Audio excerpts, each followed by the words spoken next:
Man, let's go to That's a Deathstroke. hell of a segue right there. There you go. Let's go to Deathstroke. Hold on, man. AJ, man, go ahead, bro. Give me your thoughts on this one, man. Go ahead. Gas. First, I'll wait. First. R.I.P. My nigga Wintergreen. You were a real one. Oh, Um, Yeah. R.I.P. a real one. my man's been holding Slade down for years. But dog, like when he was narrating the book, I thought something was going on because I went back and I reread the narration, and he would get like little pauses in between that. At first, you think, okay, maybe he's thinking about stuff, but after you get to the reveal at the end, it's like, oh no, this nigga was getting these words out through his dying breaths, and man, it was just, and it also makes me wonder, what was he in on it a bit, because the conversation he's having with Rose in the beginning is coming across very much so like Wintergreen knows he's about to die, he knows something's up. He's not giving Slade any information about the client, so it's very you get your murder mystery esque of it, but then we're gonna get Slade on a revenge tour. He's talking his whole time. Slade, rather, at the end, he's like, "Yo, I've been a killer all this time. Like the government, super soldier serum, my own mercenary career after this." But he's like, "You did two things," and it shows you how much of a piece of shit Slade is, right?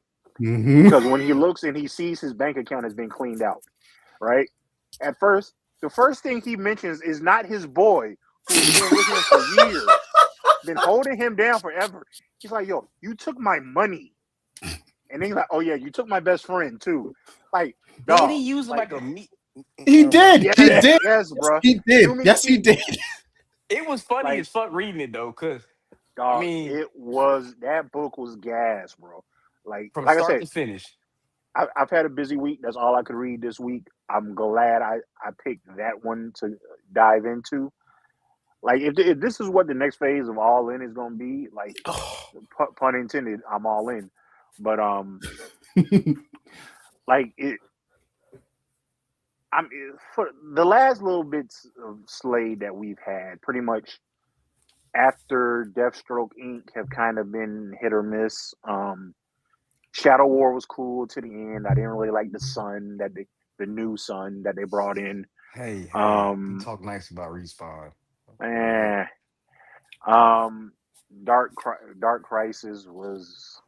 I don't think he should have been your big bad at the end of that. And I know he came back in Titans, but I don't really read Titans, so I don't know what all they did with that storyline. But He brought back the crime syndicate. That's it. Okay, all right, Yeah. whatever. Here though, nigga, this is probably about the most fun I've had reading Slade since Priest, and Rebirth. So if we can get more of this, like I'm gonna have a good time with this. I can't call it my best book of the week because it's all I read this week, but I wouldn't be surprised if it was one of the better ones of the week. And it's definitely getting added to the pool. I subscribed to it practically as soon as I finished. I called my shot like, hey, yeah, add that to my list. But I'm in for the long haul with it. Hopefully, it's a good time. This felt like a sequel, like a direct sequel to whatever Priest was doing. Like direct, like you can go from Priest, you could say fuck everything Williamson did, fuck Dark Crisis, and then you could just jump right into this, man. Like, because I was on the same boat as AJ. I was just like, wait, hold on. The first time it caught me off guard, and then the second time I was just like, oh, yo, the breadcrumbs were there. And then when you just see him in that room, and then the fact that Slade used him as a meat shield, and then the fact that he done got robbed for all his money, bro, I felt my heart drop, and that's when I knew, oh, he is coming for blood. Like, you thought Slade was bad before? Oh, shit. You done took away his homie. And mind you, we haven't seen much of Wintergreen since Priest's run, right? Williamson didn't even use him. Right. Oh, so I think after Williamson left Deathstroke Inc., the back six, I'm trying to remember. I think he might have had like a panel or two there, but other than that, yeah, it's been a while since we've seen him.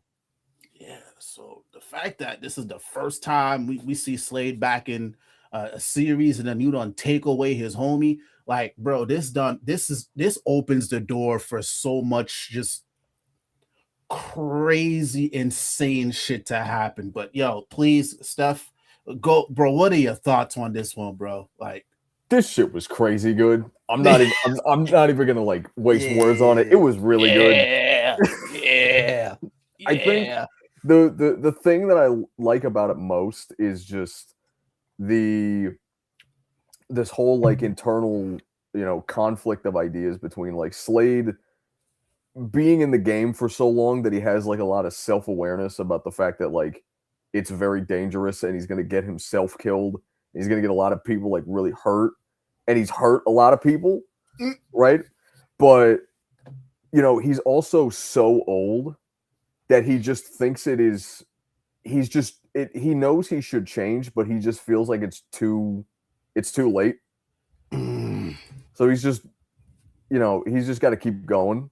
This like internal kind of, back and forth with like understanding what he should be doing, but thinking that there's no point in doing it at this point. I love that. Obviously, we said it already. Wintergreen, rip, like, I mean, we all covered everything about it. Like it's just this was sick. This was really good. Listen, I know we have some other books that's coming out, but it's gonna be really fucking hard to top this. Like, really hard. Go ahead, Q. Only thing I can add to what everybody is so adequately put. One, it was gas from start to finish. It had the biggest wow moment and the funniest moment of the week, I think, right? But I did leave this book thinking about one thing. We have always kind of DC as a company has always advertised it's like Superman is like their Captain America equivalent kind of. Mm-hmm. And you know what's funny? You know what's crazy?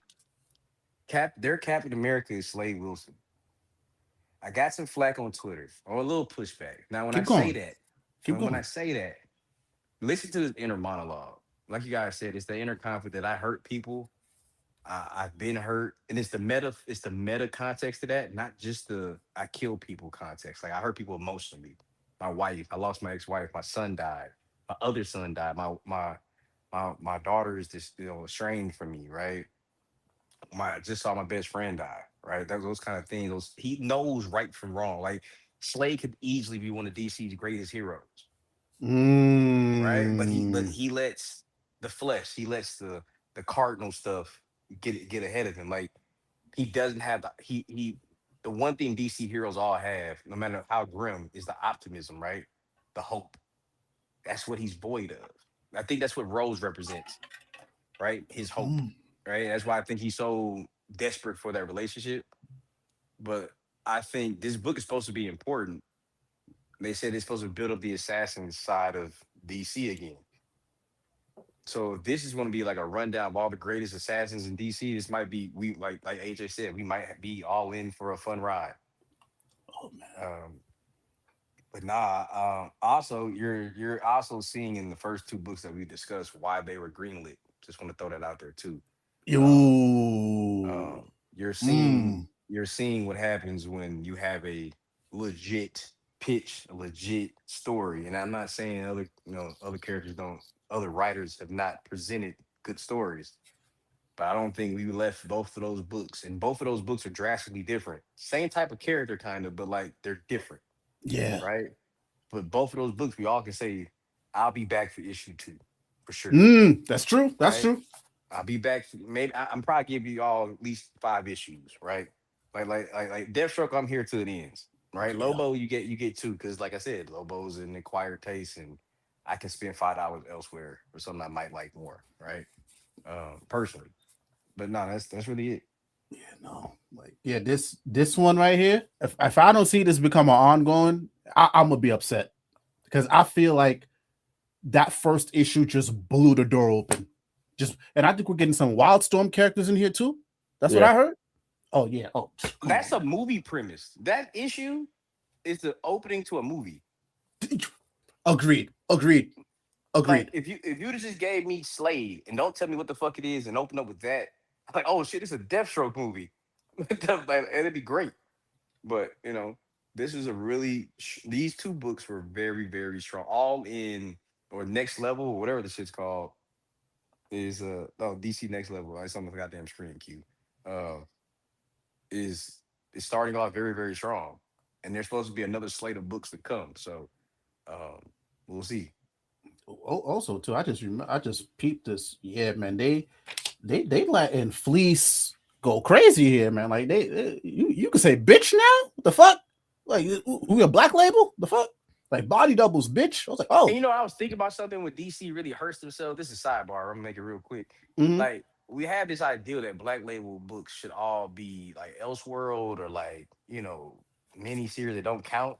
Mm-hmm. I mean, it would make sense for you to tell a Deathstroke book in continuity with Black Label ties or the question, right? Like, so they can kind of do their thing without hindrance, but keep it in continuity, right? I don't know. I think that's always like a misfire for me.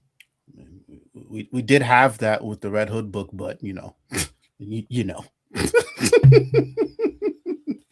But I could see them doing that for this. Like, try it again here. Like, this needs to be a red band book. If there's any book that needs to be red banded, it needs to be this one. Oh yeah. Like I need to see this bloody. I need gore. I needed him cursing.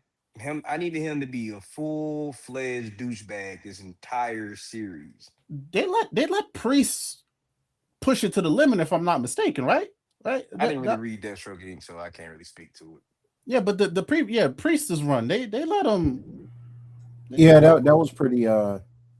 I mean, it was a different leadership at the time, but yeah, that was one of them. I hate the word edgy because everybody takes the wrong connotation from it, but it stretched the limits of what they let DC do in main continuity.